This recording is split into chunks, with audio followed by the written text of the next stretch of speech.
My salvation is built on sacrifice. As I follow Christ, I imitate him. What am I imitating about him? Everything about him was sacrificial.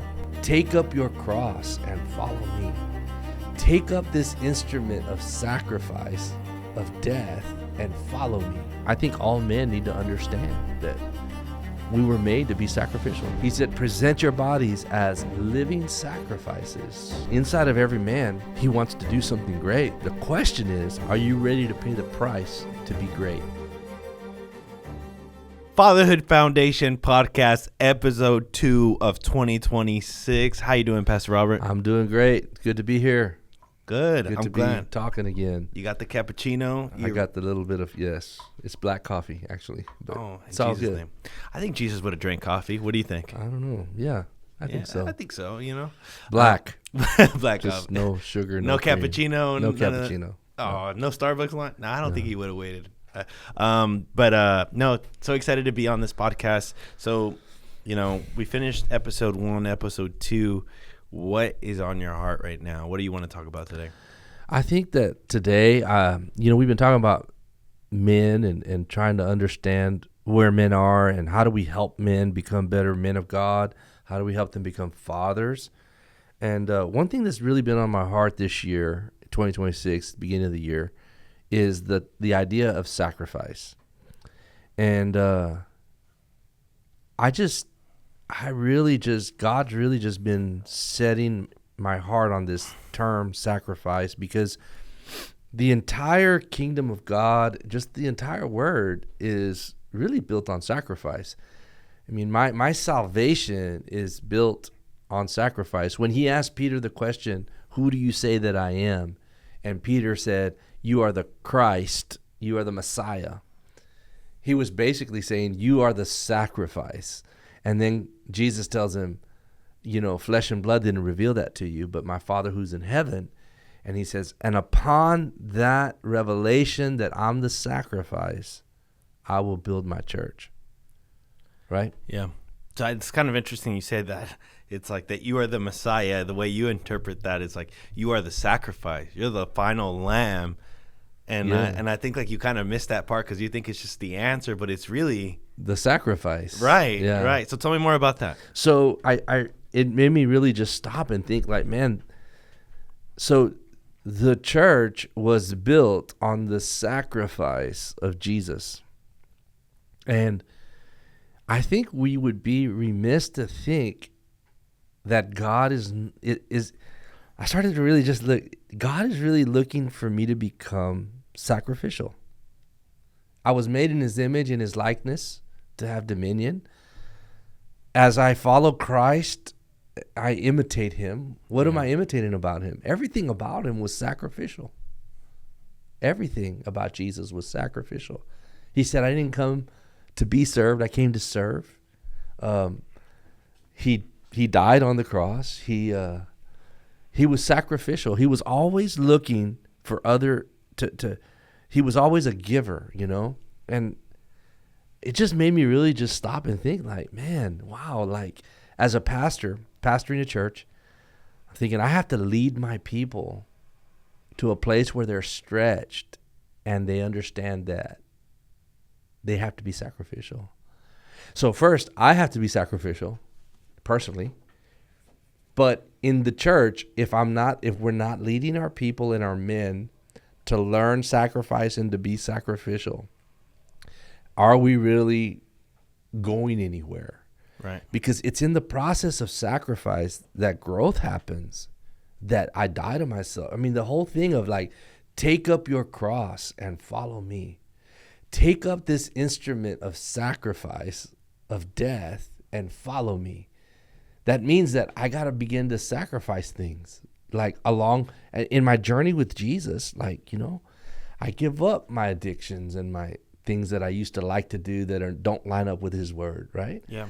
I give up those things. And in that process, I become less and less selfish and become more selfless. Yeah. So this idea, it's been stirring in me. And I think I think all men need to understand that we were made to be sacrificial. He said, He said, present your bodies as living sacrifices, right?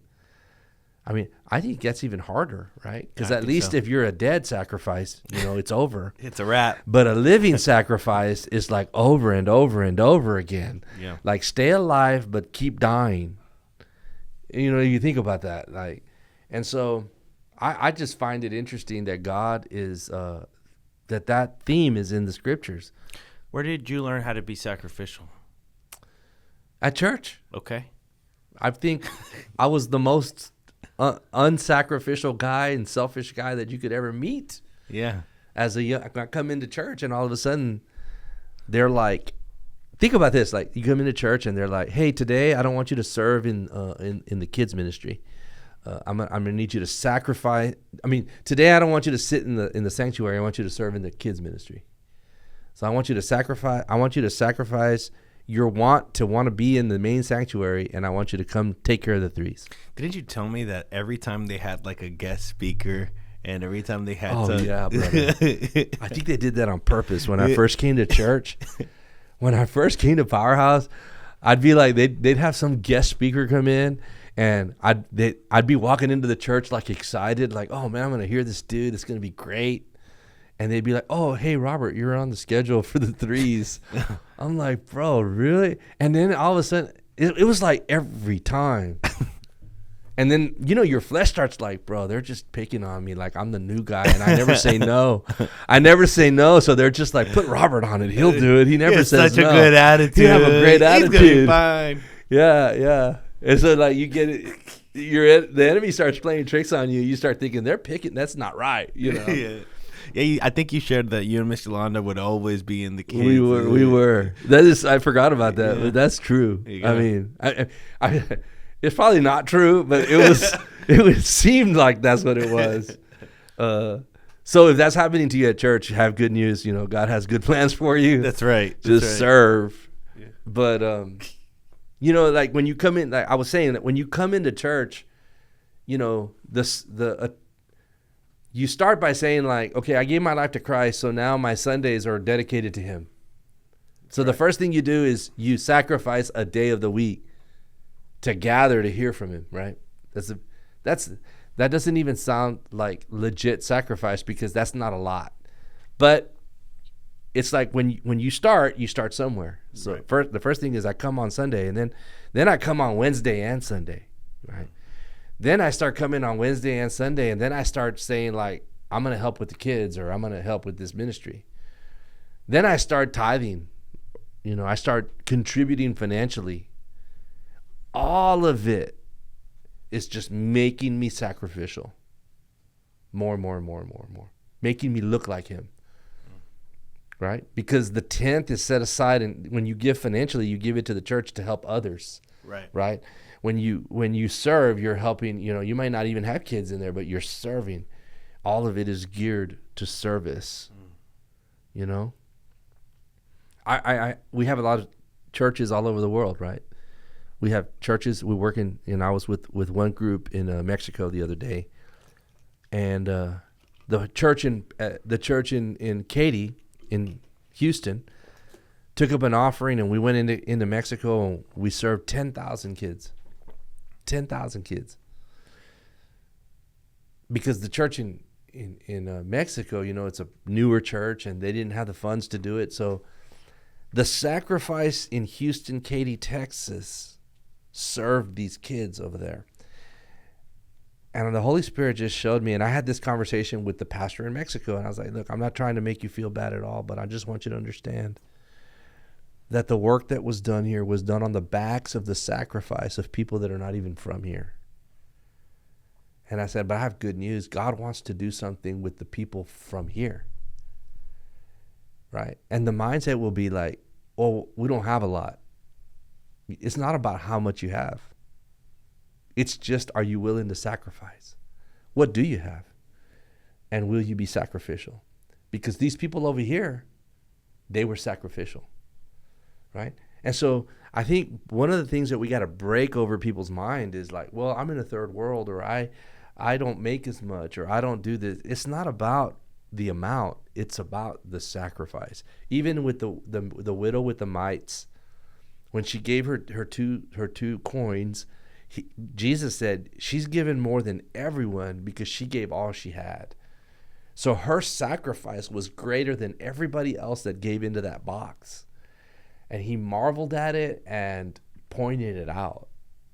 It's about sacrifice. Right. Some people will say sacrifice isn't even measured by what you gave. It's measured by what you kept back. Kind of like Ananias and Sapphira. Yeah. But beyond, I mean, and it's easy, like right now, everybody's like, oh, you're talking about money. You can talk about money. It's time, talent, treasure. It's all of it. It's life. Money's just easy to measure, But I tell people all the time, like, I think as men, we got to teach men, you were made to be sacrificial. You were made to lay down your life. Jesus laid down his life for us. What is that? That's sacrifice.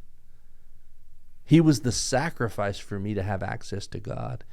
And then God calls us to lay down our lives for our brothers, for our wives, for our children. So inside of every man, you were made to lay down your life. And I know, deep down on the inside of men, even though we can get selfish and all that, I know that most men feel that. That's why we're drawn to, when we watch a movie and we see the hero, we're always the hero. Braveheart, we love it, but he gave his life. Most men, when I was working, when I had my job and, in manufacturing, one of the things that caused me to get into the ministry was I just looked at my life and I was like, I don't want to give my life. It was a good job and I loved the people and it was decent, but I got to the place where I was like, man, I want to give my life to something eternal. I was made to die for something. I was made to do something, right? I was sharing with you the other day about even when we look at role models, look at Michael Jordan or Kobe Bryant or like whoever, your sports figures are. Everybody looks at them and kids want to emulate them. Kids want to be them. That's why they become role models, right? It's like, man, I want to be like that guy. And then you start hearing, they start writing their books or doing the interviews and you start figuring out, man, they get up at 3 and work out like 5 times a day. I was reading a book by a trainer that trained Kobe Bryant, and he was talking about when he got really into it, he would start this no sugar diet. And the trainer was saying, we get all the sugar out. And I was looking at it going like, and the trainer was like, I can say that, but when you get all the sugar out, it's another level of sacrifice. And what is that like? You're not giving it to yourself. There's a price to pay to be somewhere. And many times men, they see what they want, right, but they have no understanding of what the price was that got them there. Not only do they not have the understanding, when they get the understanding, you're unwilling to pay that price. You see what I'm saying? Yeah. And I think that men, inside of every man, he wants to do something great.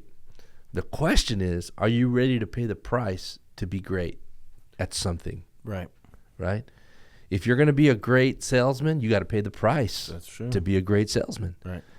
If you want to be a great videographer, you got to pay the price to do that. Editing hours. If you want to be a man of God, there's a price that you have to pay. Consecration. Right. If you want to be a great husband, there's a price. You got to die. You want 50 years of marriage, there's a price for 50 years of marriage. Yeah. And so I think that concept has to be taught to men. So what would lead a man to a place of sacrifice? Because, our natural instinct when we're born into the flesh is to indulge. So how does someone go from being when selfish? The pain of staying the same gets bigger than the pain of change, you'll change. That's good. Say that one more time. When the pain of staying where you are gets more than the pain of changing, then you'll change. I'll give you real life example right now. I went to the doctor in October, and for my height, I weighed 253 pounds.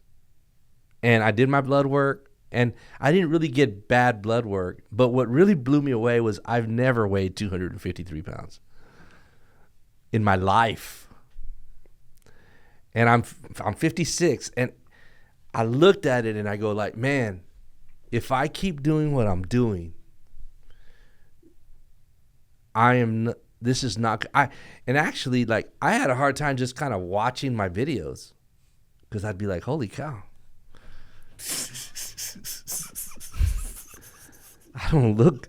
I look swollen, brother. Like, nah, look, you got the jacket on. It's like, man, I can't. It's like that button's full of faith, brother. It's like that button's full of faith. I'm like, it's being pulled on. Hey, man, and so the pain of staying the same got bigger, and I was like, I got to do something, and so I started to do something. So how much do you weigh now?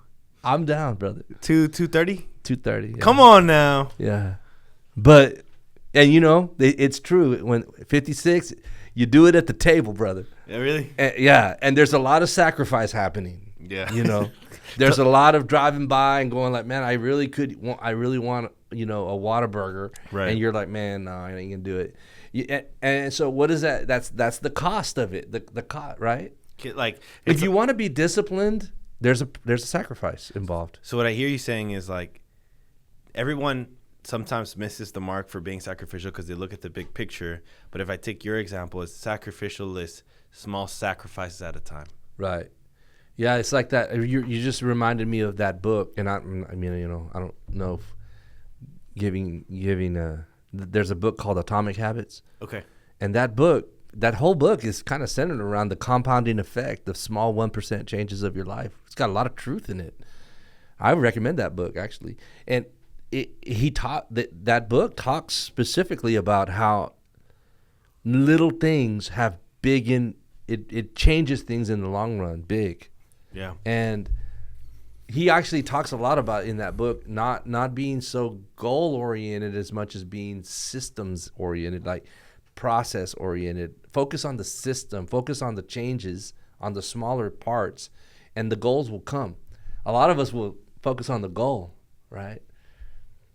But what you gotta, like if you're gonna lose weight, like if you're gonna exercise and you're gonna intermittent fast or do something to affect your diet, right? You got to decide what you're gonna do, and then you got to do it. Yeah. And it's got to be done on Monday, Tuesday, Wednesday, and it compounds. And I didn't lose the 20-something pounds. I didn't lose it in 1 week, right? I mean, this happened back in October. Yeah. So like, the hard part is I had to go from 253 to 252, and then from 252 to 253, and then 250 and 247. And that's our problem is we're so geared to want to have like a quick fix now. We want to take a shot. I know that's not popular. I mean, I know that might offend people, but we want to take a pill. We want to take a shot. We want to do everything except die to ourselves. I need that help. I need that extra thing. Yeah. And, one of the things that I just really started to, when we're talking about my weight, so one of the things was just kind of like, man, I want to be a man of discipline. Yeah. I want discipline as a core value in my life, in every area of my life, right? Yeah. I want to have control over what I eat, when I eat, how I eat. I want to be able, for what God has for me, I gotta have good health.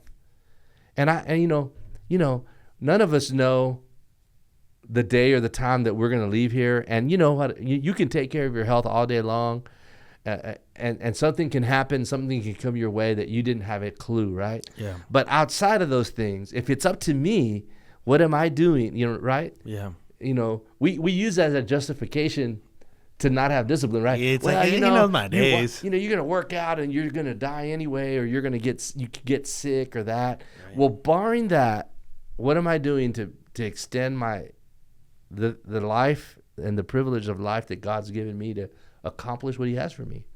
And that takes sacrifice. That's right.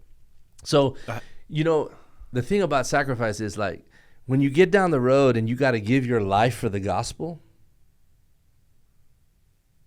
but you can't do it in the little things, right? It's like you say, I'm going to give my life for Christ, but right now I can't give him 10% of my income. Well, I doubt seriously you'll give him 100% of your life. You can't. How are you going to be? How are you going to be 100% for him if you can't be 10% for him? I mean, I know that's controversial, and people will be like, "Oh, the money and all that." But at the end of the day, it's just a measurement of what's going on the inside of us. That's right. And most people that I know that are generous, they do way more than 10%. Yeah. They do 10% plus. Right. They don't limit God like that. And so I feel like sacrifice is huge for a man. I think even our wives want us to be sacrificial. Right. So tell me, I got two questions. Okay. Outside of Christ, right? He gave his life. He was the sacrifice. Tell me about a time you benefited out of somebody else sacrificing for you. And then you tell me when you sacrificed for the sake of somebody else, just to kind of give some practical examples. Well, I mean, if you look at your Christian walk, I don't know where you were, but for me, the way it happened was I walked into a church in Alief area in Houston. Come on. Walked in. I visited for a few times and heard the gospel preached over and over and over again. And one day, I walked up to the front and I gave my life to Christ, and it changed the trajectory of my life. I walked in as an addict and an alcoholic. And when I walked in, I was not a contributor because I didn't know anything. So all these people got together that were there, and they were all contributing their finances to start this church where I was introduced to Christ. And then once I was introduced to Christ, then they raised me. Then they walked with me, and they discipled me. And in those moments, I didn't bring anything to the table because I didn't even know I was supposed to.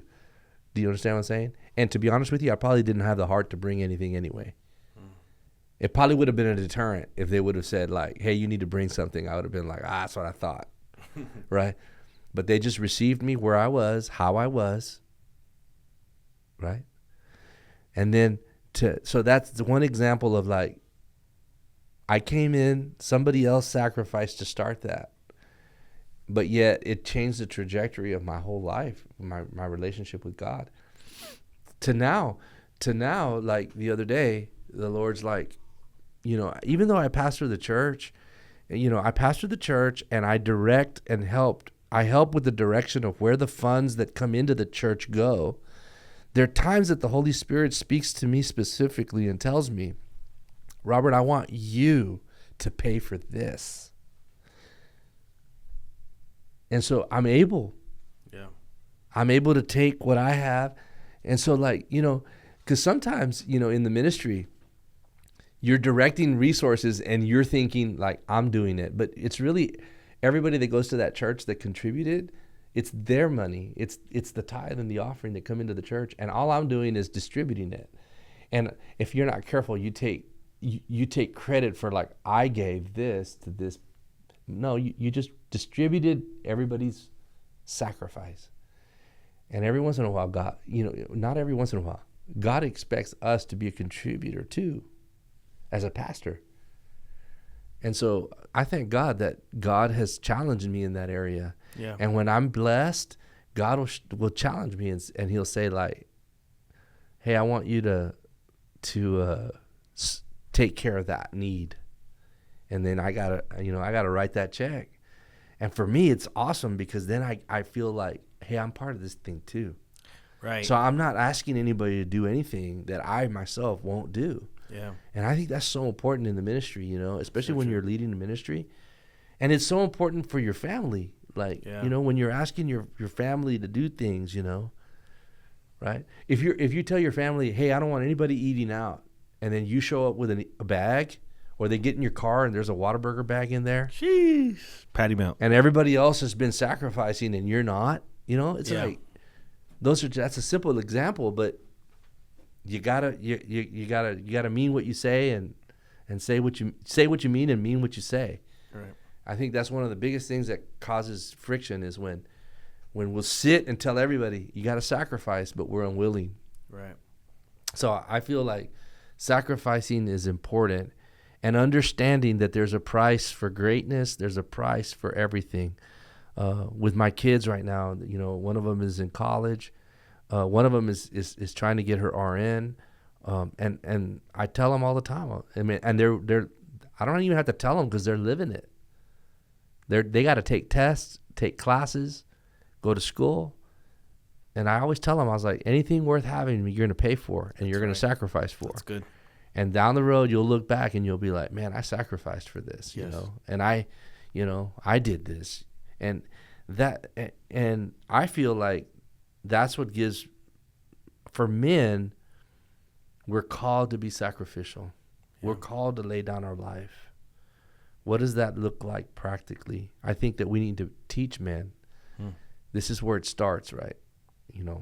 That's why I know at our church, we have that whole, the all in, right? We call it all in. Mm-hmm.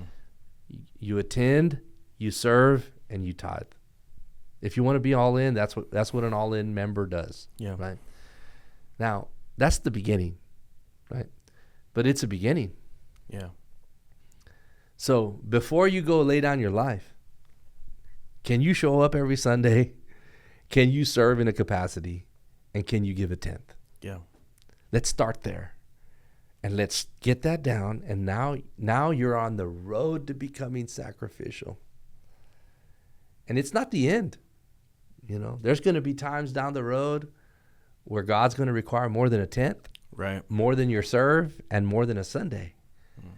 But you won't give him a Wednesday, Thursday, Friday, Saturday if you can't just give him a Sunday. Yeah, you got to be consistent with the little. Yeah. Yeah. When the big ask comes, if you haven't been faithful with the little, right? Luke. Yeah. He even says in there, if you're faithful with a little, when you're faithful with small, it makes your capacity and your character for the big. Right. It creates capacity and character for the bigger thing.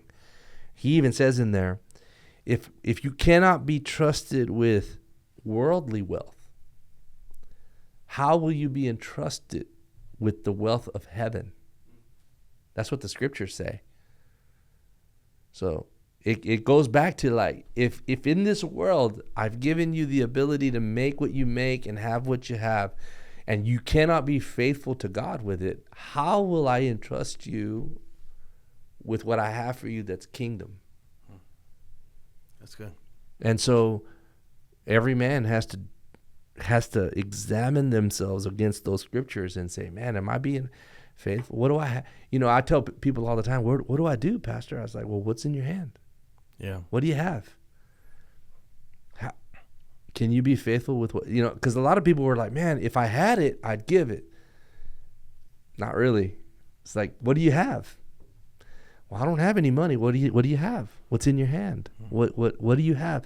I tell my daughter this, she has her apartment, they live in an apartment, and they've been praying and they want a house. And I told her, I was like, well, how are you being faithful with your apartment? When I come and visit, is it nice? Is it clean? Is it, are you taking care? It's not mine. Are you taking care of it? Have you repainted it? Have you touched it up? Yeah. What are you doing with what you have? Because you're asking God for more. But this is not mine. It doesn't matter. It's just what you have. Yeah. Do you see what I'm saying? That mentality. You want another car? Like, how do you keep your current car? Yeah. Will you do good with a new car? Or will it be ragged out like your current car? Right? Well, it's dented. Wash it. But it's all wrecked. Who cares? Wash it. Keep it washed. Keep it neat. Those are just principles that we teach people, and to say, like, what are you doing with what you have? Yeah. You want another job? Right? Most people that want another job misuse their current job. It's a word. Right? They'll say like, I don't want to be here. So they give less of themselves. But you're asking God to bless you with more. And he's like, man, if I give you more, you're going to treat it like this thing. So if you want another job, be great at your current job. Do everything you can to be great at your current job. And then God will bless you with the bigger job, a better job. How you enter is how you leave, right? That's another concept that we have. And so those are sacrificial mindsets. And they don't make sense in this culture, because what I'm talking about right now is kingdom culture. It's upside down. Because what Jesus said, if you want to be first, you got to be last. Well, in the world, if you're last, you're last. That's right. You're not first. But in the kingdom, he says, if you want to be first, you got to be last. We didn't come to be served. We came to serve. Yeah. Right? It's upside down. The kingdom says, if you want to receive, you've got to give. Yeah. Right? The other day, this is crazy. So I'm praying and I'm saying, Lord, and I'm looking at the finances of the ministry and I'm like, Lord, I pray right now, Lord, that you would increase our finances on a weekly basis, Lord, to do the things that you've given us to do. And I prayed like that once, twice, 3 times. And then the 4th time, I had some things cross my desk that where people were like, hey, will you support us here? And will you support us here? And then I start praying and I'm like, Lord, I want to support them, but and then I realized that the kingdom of God, those are my opportunities for seeding that will increase for what I'm asking. Yeah. Now I know like some people are going to be like, that's crazy, but I'm just telling you, the kingdom is upside down. That's right. See, we all want to operate from like, man, God, give me $1 million and I'll operate from that account. And God's like, oh, you want $1 million? You need more? Then you need to give more, because the more you give, the more I flow, because I can flow it to you because I know it's going to go out of you. Yeah. And I know that's kind of a different kind of a message for the Fatherhood Foundation, but we've got to understand that. Yeah. And sometimes if we limit God by saying like, well, I would do it if he gave it. Yeah. It's like the power of release. But releasing it and sowing the seed will cause God to begin to move in supernatural ways. It's true. So I feel like sacrifice is so critical. Every man needs to understand sacrifice, know sacrifice, practice sacrifice. It needs to be practiced. It needs to be something that we do, that we can't have a story from 10 years ago when we were. We need to have current stories. How am I gonna serve Christ and sacrifice and be a man of sacrifice? Yeah. Well, anything else you want to add in regards to sacrifice? No, I think we're good. Man, I guess to summarize the episode, if you can't sacrifice with the little, you're not going to sacrifice with a lot. Right. And you mentioned the book Atomic Habits. It starts in the little, right? Dying to yourself so that someone else benefits. And ultimately, Jesus was the sacrifice. That revelation was so good. Mm-hmm. It's like the Messiah, really the sacrifice. And I would say that the last thing I'd say is it has to be practiced. Yeah. It has to be something we do. We can't just point to a time we did. It's got to be part of who we are. We got to be sacrificial. When we become sacrificial, man, supernatural things begin to happen in your life, in your finances. Don't worry about what you don't have. Work with what you have. Yeah. A lot of people say like, well, I don't have anything, Pat. What do you have? Like, be honest with what you have and sow something and watch God. Yeah. No, that's so good. And I appreciate you guys tuning in to the Fatherhood Foundation episode 2. Excited for the 3rd one. For now, thank you again. We'll see you next week.